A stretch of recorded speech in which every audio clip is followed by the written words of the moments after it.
Merci, Monsieur le Président. Je serai très bref. Monsieur le Président, Messieurs les juges, je vous remercie de m'avoir offert l'occasion, en fin de procédure qui est menée à mon encontre, de prendre la parole et dire quelques mots. En Yougoslavie, dans cet État où je suis né, il y a presque 13 ans, un conflit tragique concernant mon avenir. La dernière chose à laquelle j'aurais songé, c'était la guerre ou un bain de sang. Sur la guerre, eh bien, qu'en savais-je? Ce que m'avaient dit mes parents, et ils m'en avaient guère parlé à l'époque. Je n'avais pas beaucoup prêté attention à cela. Je considérais que la guerre appartenait au passé. C'était quelque chose qui avait eu lieu avant ma naissance. Très sincèrement, jusqu'au dernier moment, j'ai cru que j'allais faire partie d'une génération qui allait vivre dans la paix. J'ai grandi dans un système socialiste. À l'école, on m'a enseigné la fraternité, l'égalité entre les différents peuples qui vivaient dans mon pays. Cependant, je savais que nombreux de mes ancêtres avaient péri dans la guerre précédente.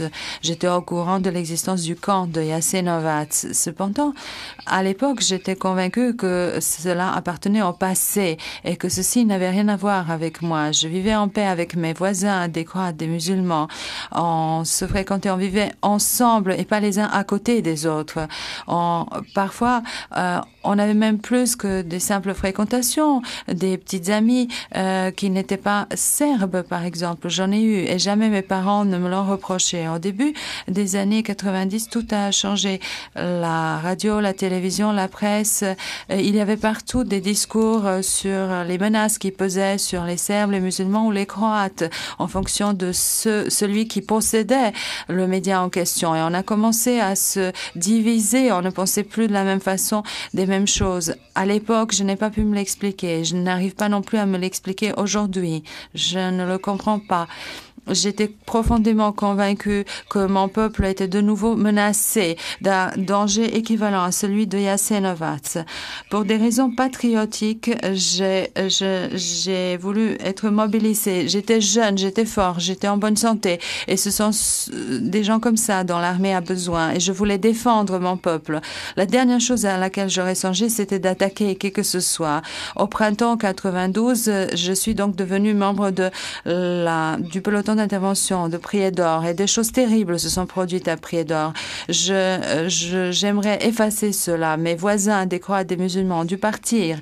Et en tant que policier, à plusieurs reprises, avant le 21 août, il a fallu que j'escorte des convois qui emmenaient des musulmans à l'extérieur de Prijedor. Je ne peux pas dire qu'ils étaient placés dans de bonnes situations, mais je peux dire qu'ils se sont retrouvés sains et saufs à leur destination. Dans la matinée du 21 août, j'ai appris qu'il a fallu encore une fois que j'escorte l'un de ces convois. Je ne pensais pas... Darkomja s'excuse. Il reprend. Je ne pensais pas qu'il allait se produire quoi que ce soit. Cependant, la situation était différente. Sur ordre du commandant, du chef du peloton d'intervention qui a été tué plus tard sur le théâtre des opérations de Bihać, je ne souhaite donc pas citer son nom, nous avons mis à part 2 bus à bord desquels il y avait beaucoup d'hommes en âge de combattre. Et ils ont été tués exécutés entre Skendervakov et Travnik à Korichansk-Estienne. J'ai pris part à la séparation de ces hommes et à leur exécution. J'éprouve un remords sincère. Je présente mes excuses. Excuses personnelles. Je tiens à présenter mes excuses à toutes les victimes et aux membres de leur famille. Monsieur le Président, Messieurs les juges, je souhaite que vous croyiez en la sincérité de mes paroles. J'espère que vous me croirez. Je ne l'ai pas fait parce que je le souhaitais ou parce que j'y ai pris plaisir. Je ne haïssais pas ces gens-là. Si je l'ai fait, c'est parce qu'on m'a donné l'ordre de le faire.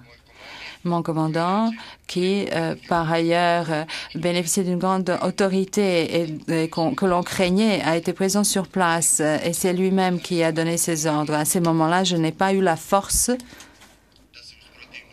de m'opposer ou de ne pas exécuter ces ordres. Je peux prouver aujourd'hui ce qui serait advenu de moi si j'avais refusé d'exécuter l'ordre. Je vous assure que j'aurais été tué moi-même. Mais, Monsieur le Président, Messieurs les juges, je ne sais pas si vous me croyez ou non. Tous mes camarades, les membres du peloton d'intervention qui pourraient témoigner à cet effet, ils ont peur pour eux-mêmes, ils ont peur pour leur avenir, ils ne souhaitent pas déposer et je ne le leur reproche pas. Monsieur le Président, pendant cette guerre passée, j'étais simple soldat, je n'avais pas de grade, je n'avais pas de poste de responsabilité. J'ai été à plusieurs théâtres des opérations. Je me suis battu honnêtement. J'avais en face un ennemi armé et dans ces conflits, j'ai été blessé par 3 fois. Je n'ai pas été un lâche dans cette guerre. Et c'est pourquoi je regrette profondément ce qui s'est produit à Korichansk-Estienne. Dès ce moment-là, j'ai demandé d'être muté dans une autre unité car je ne voulais pas tuer des civils, des femmes, des enfants, des innocents. Jusqu'à la fin de la guerre, j'ai été un soldat honnête et je n'ai jamais reproduit quoi que ce soit de comparable à ce qui s'est produit à Korichansk-Estienne. Aujourd'hui, 11 ans plus tard, je revis encore plus difficilement cette partie de mon histoire que je souhaiterais effacer, mais je sais que ceci n'est pas possible. Entre-temps, je me suis mariée, j'ai 2 enfants. Jusqu'à mon arrestation, j'ai mené une vie ordinaire. J'ai vécu de mon travail. Je n'ai jamais commis la moindre infraction dans ma vie. Je sais que les familles des personnes qui ont perdu leur vie le 21 août 1992 me voient en tant qu'assassin et ils ne pensent pas que mes excuses sont sincères, mais elles le sont.